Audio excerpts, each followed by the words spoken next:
Right, we are live.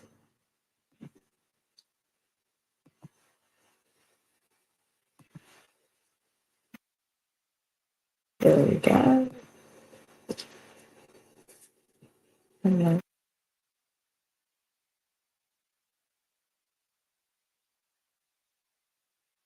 I gotta reconnect over here. So let's see.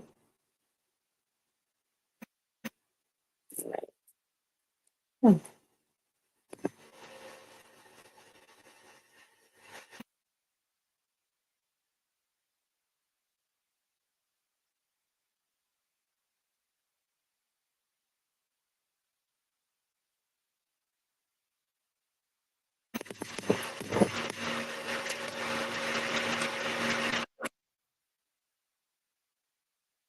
All right, guys. So we're gonna go ahead and get started. Looks like I'm having some technical difficulties on the other side, but no worries. Welcome back to day 14 of our 30-day challenge, and I'm excited.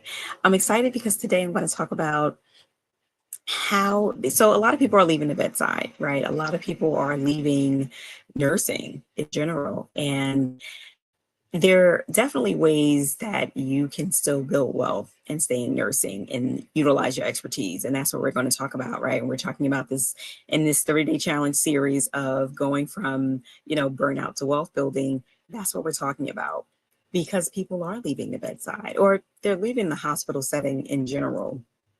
I know some of you may know about the show that I'm watching, The Resident, and it looks at all the politics. And I actually had a conversation with a very, very, very, a dear colleague that I hadn't spoke to in a while, and she's in school for her. She's still in school to be a nurse practitioner, and something that she mentioned was the politics, right? So we got into that conversation, and we got into the conversation surrounding burnout, and how things are just not changing. And this is a huge reason why people are leaving.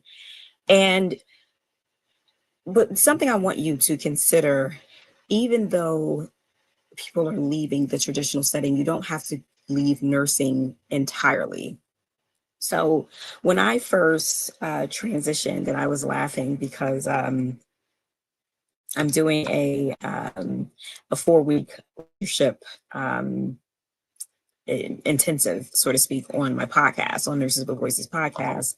I'm doing a 4-week leadership intensive, and this week is going to be the last week for the leadership intensive. And I share this because some things about leadership, there's a lot about leadership that as we go in and out of leadership and administration, the politics, I think no one really prepares you for. And I don't think people are well prepared for the politics of being in leadership. And it's the bureaucracy of it all that really can lead to burnout, or can lead to just people not having a passion. And maybe I might be speaking for myself. And maybe I might be speaking for myself, but if I'm not, please feel free to chime in. A lot of it is the politics of it all is what really drives you to a point of just starting to ask yourself, like, what am I doing? And like I said, and maybe I can speak to these things because that was me. When we look at the bias, the bureaucracy, the politics, everything that goes on with leadership, it's leadership is, and I don't know if it's about not being for everyone. And I think maybe it's not one. Yeah, that is kind of true. It's not for everyone, but it's definitely not for you if you're anything like me, where you just can't continue. Like for me, I couldn't take the lack of transparency. I couldn't take the clickiness. I couldn't, and that's at all levels, right? And for me, those type of things start to it just warmed me. It just made it feel like those weren't environments that I wanted to be around anymore. Now, I know people work in some places and they absolutely, they love the place they work in. They love the people they work with. They don't deal with the clickiness. They have the opportunities to advance and grow.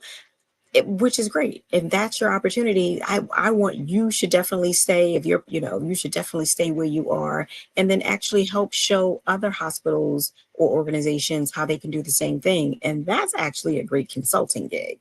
If that's your story, you will probably be a great consultant to be able to work with other organizations. So when we talk about not leaving or monetizing your expertise, you would be a great consultant to speak with other organizations to show them what your organization is doing or what you learned and how you are able to, have transparency within your organization, have the ability to make everyone feel involved and, and included, have an inclusive, hence a inclusive work environment, because that's what people are looking for. People are looking for inclusivity.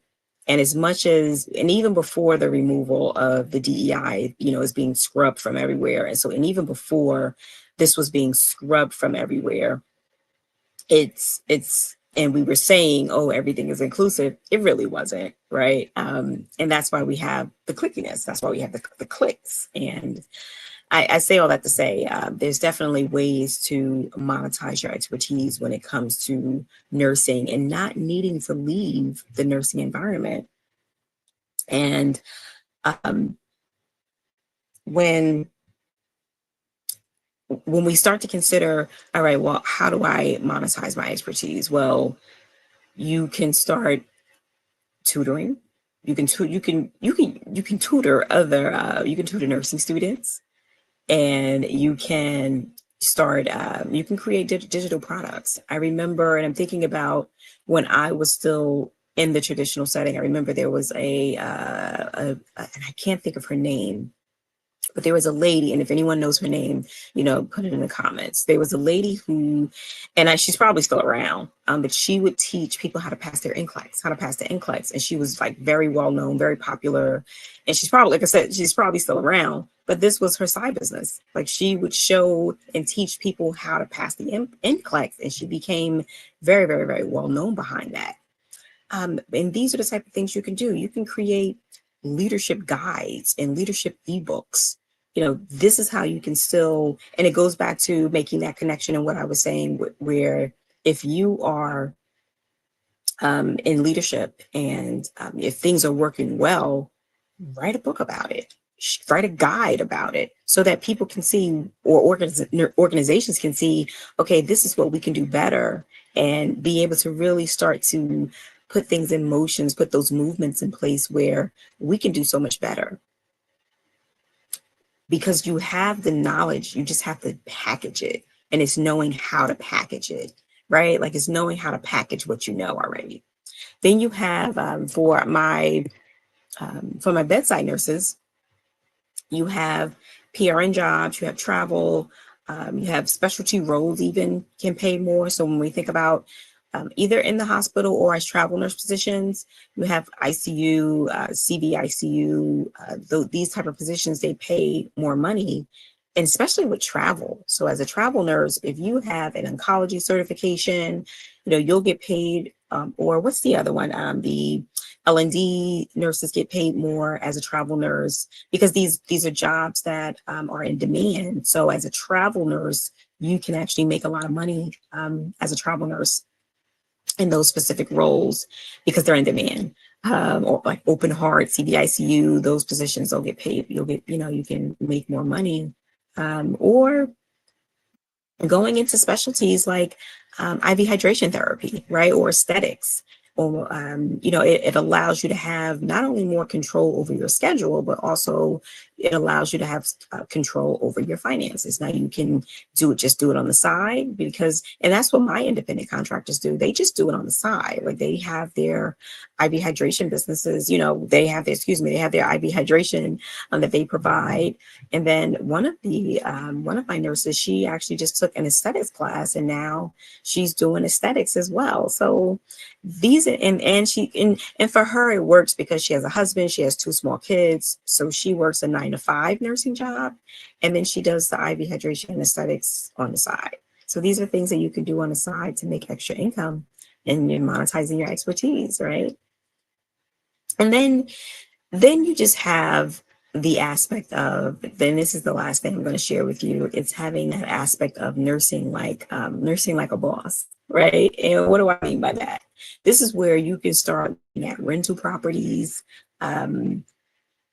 investing in like healthcare exchanges and like, stocks and stock focus, healthcare focus ETF. Now, I know right now with the stock market the way it is, people are like, what, like what? Like, however, something I do want to mention, we will have someone speaking on, an expert in financial education speaking at the expo, Health and Wealth Expo, on May 15th and 16th. So you definitely want to be in the building because we have two financial experts who are going to be giving great perspectives on financial education at the expo, right? So it's a health and wealth expo. So we definitely have to give you that wealth aspect of what we know you're looking for. And so I'm definitely excited about that. So hold on, bring your questions because I know you're going to have questions about your retirement accounts. I know that's like one of the main things I've been getting about retirement and what to do with everything going on right now. So, and then just going back to what I mentioned about starting those IV hydration and those wellness businesses. And I always mention, you might always hear me say IV hydration because I started an IV hydration business. It doesn't have to be IV hydration. Maybe for you, it's just wellness, or maybe for you, it's just health coaching, right? You can do these type of things, or maybe you provide another type of concierge service. Maybe you provide aesthetics, or maybe you provide wellness services, massages and such at home. You can provide, maybe you provide private duty nursing, concierge, post-op recovery care. This is you investing like a boss. So these are the things that you really, really want to really look at and think about how, again, this is how you can build wealth in nursing and without actually leaving the profession. So I'll be taking a bit of a deeper dive into these topics, but I really just hope that this is helping you. You don't have to leave nursing. You just need to learn how to let your money work for you, and again, how to bet on you and put you first. So I'll see you guys tomorrow. So I hope this was fun. I hope this is helpful, and I will see you guys tomorrow so we can continue the conversation on our 30-day challenge. And let me know if you have any questions, and let me go on over to my Health and Wealth Facebook group where I was having difficulties logging in. So I'll talk to you guys soon. Talk to you tomorrow, actually. Bye.